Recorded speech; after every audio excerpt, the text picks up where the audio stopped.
നമസ്കാരത്തിൽ ആർക്കും മലയാളത്തിൽ പ്രാർത്ഥിക്കാം. കാരണം ഖുർആനിലും ഹദീസിലും അതിന് എതിരൊന്നും വന്നിട്ടില്ല. ഈ സുഖ നിസ്കാരത്തിൽ പ്രാർത്ഥിക്കാം, മലയാളത്തിൽ സുജൂദിലല്ലോ പ്രാർത്ഥിച്ചോളി. ഖുർആനിലും ഹദീസിലും കലക്കിയിട്ടില്ല.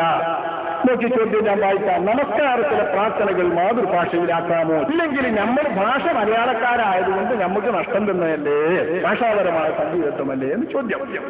ഉത്തരം അതിനനുസരിച്ച് വരണല്ലോ. ഉത്തരം ഞാനൊന്നും കളയുന്നില്ല, പൂർത്തി തന്നെ വായിക്കാം. നമസ്കാരം ഒരു പ്രാർത്ഥന മാത്രമല്ല, നിശ്ചിത രൂപഭാവങ്ങളുള്ള ഒരു ആരാധനാകർമ്മം കൂടിയാകുന്നു. അത് തുടങ്ങേണ്ടത് അല്ലാഹു അക്ബർ എന്ന് പറഞ്ഞുകൊണ്ടാണ്. അതിനു പകരം അല്ലാഹു ഏറ്റവും വലിയവനാണ് എന്ന് പറഞ്ഞാൽ മതിയാവില്ല.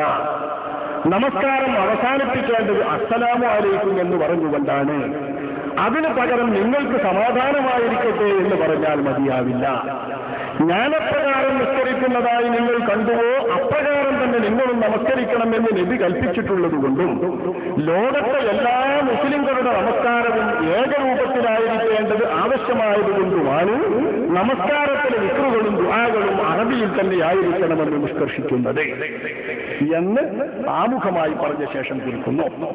ചോദ്യത്തിൽ ഇപ്പം വരുന്നുള്ളൂ, കുനൂത്തിൽ ഇങ്ങനെ ദ്വാരിക്കുന്ന അവസ്ഥ നമുക്കും കിട്ടണ്ടേ എന്നാ ചോദ്യം. ആ ഭാഗം പറയുന്നു. നോക്കി, കുനൂത്തിൽ വിത്തറിലെ കുനൂത്ത് സമ്മതിക്കാൻ ബുദ്ധിമുട്ടുണ്ടവർക്ക്.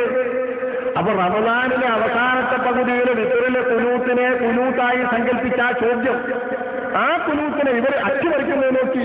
കുനൂത്തുൻ നാസില, അതായത് ആപത്ഘട്ടങ്ങളിലെ വിനീത പ്രാർത്ഥന ഒരു നിശ്ചിത രൂപത്തിലായിരിക്കണമെന്ന് നബി നിഷ്കർഷിച്ചിട്ടില്ല. അതുകൊണ്ടാണ് ഇമാമുകൾ സാഹചര്യങ്ങളുടെ താല്പര്യമനുസരിച്ച് പ്രാർത്ഥിക്കുന്നത്. ഇതുപോലെ സുജൂദിലും നബിയിൽ നിന്ന് ഉദ്ധരിക്കപ്പെട്ട ദിക്റിന് പുറമെ ഓരോരുത്തരുടെ ആവശ്യങ്ങൾക്ക് വേണ്ടി പ്രാർത്ഥിക്കാവുന്നതാണ്. ഇത്തരം പ്രാർത്ഥനകൾ അറബി ഭാഷയിൽ മാത്രമേ ആകാവൂ എന്ന് അല്ലാഹുവോ റസൂലോ വിധിച്ചിട്ടില്ല. അല്ലാഹു റസൂലിന്റെ ചേർന്നെടുക്കണ്ടുള്ളൂ. ഇത്തരം പ്രാർത്ഥനകൾ അറബിയല്ലാത്ത ഭാഷയിൽ പ്രാർത്ഥിക്കാൻ പാടില്ലെന്നാണ്. എന്നാൽ ഇത്തരം പ്രാർത്ഥനകൾ അറബി ഭാഷയിൽ മാത്രമേ ആകാവൂ എന്ന് അല്ലാഹുവോ റസൂലോ വിധിച്ചിട്ടില്ല.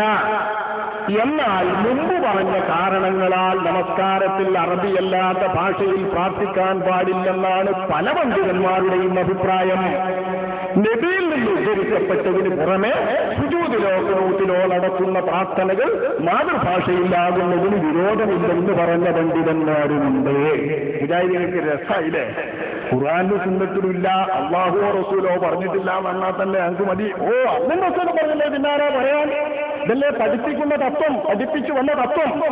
അല്ലാഹു റസൂലും പറയാത്ത ഒരുപാട് ദീനിൽ കടത്തി കൂട്ടിയിട്ടുണ്ട്. അതൊക്കെ അനാചാരമാണ്, വിദ്യാത്താണെന്ന് വിധിയെഴുതി ആമുഖം കുറിച്ചവർ പ്രാർത്ഥന മലയാളത്തിൽ സുജൂദിലും റുക്കൂയിലും ആകാന്നുള്ളത് അല്ലാഹു റസൂലും വിരോധിച്ചിട്ടില്ല. ഇത് അറബ് തീരെ മൊഴിയാൻ കഴിയാത്തവരെ വർത്താനല്ല കേട്ടോ. ഇവർ ഗവേഷണം ചെയ്യുമ്പോൾ കിട്ടുന്നതായി പറയുന്നത് അറബ് തീരെ മൊഴിയാൻ കഴിയാത്തോലോ അല്ലാത്തോലോ എന്നുള്ള വ്യത്യാസമൊക്കെ നമ്മളെ കിട്ടിയതിൽ ചർച്ച ചെയ്തിട്ടുണ്ട്. ആ ചർച്ച ചെയ്തിട്ടൊന്നും ഇവർക്ക് പറ്റില്ല. അത്തരം ചർച്ചകൾക്ക് എതിരെ പുതിയതുണ്ടാക്കുന്നത് ഈ തരത്തിൽ ഓരോന്നോരോന്നും അവർ ഉണ്ടാക്കുകയാണ്. ഇതൊക്കെ ഇസ്ലാഹി പ്രസ്ഥാനമാണ്. നോക്കി അത്തഹിയാത്തൊരു കൈ ഇങ്ങനെ ചലിപ്പിക്കുക, പുതിയ ഇങ്ങനെ വരിക എവിടെയെങ്കിലുമൊക്കെ കാണും. പക്ഷെ ഇത് സമൂഹത്തിലേക്ക് ഉണ്ടാക്കുന്നതാവല്ലാത്ത രസം. വിരൽ ചലിപ്പിക്കലും കൂടെ നമസ്കരിക്കുന്നവരുടെ ശ്രദ്ധ നഷ്ടപ്പെടലും തലക്കെട്ട്. ഞാനീ വായിച്ചതൊക്കെ ഷബാബാണ്. ഷബാബ് 2004 മെയ് 28 മലയാളത്തിൽ സുജൂദിനും പ്രാർത്ഥിക്കലൊന്നും അതും റസൂലും വിലക്കിയിട്ടില്ല. ചില പണ്ഡിതന്മാർക്കേ അഭിപ്രായമുള്ളൂ എന്ന് പറഞ്ഞത്.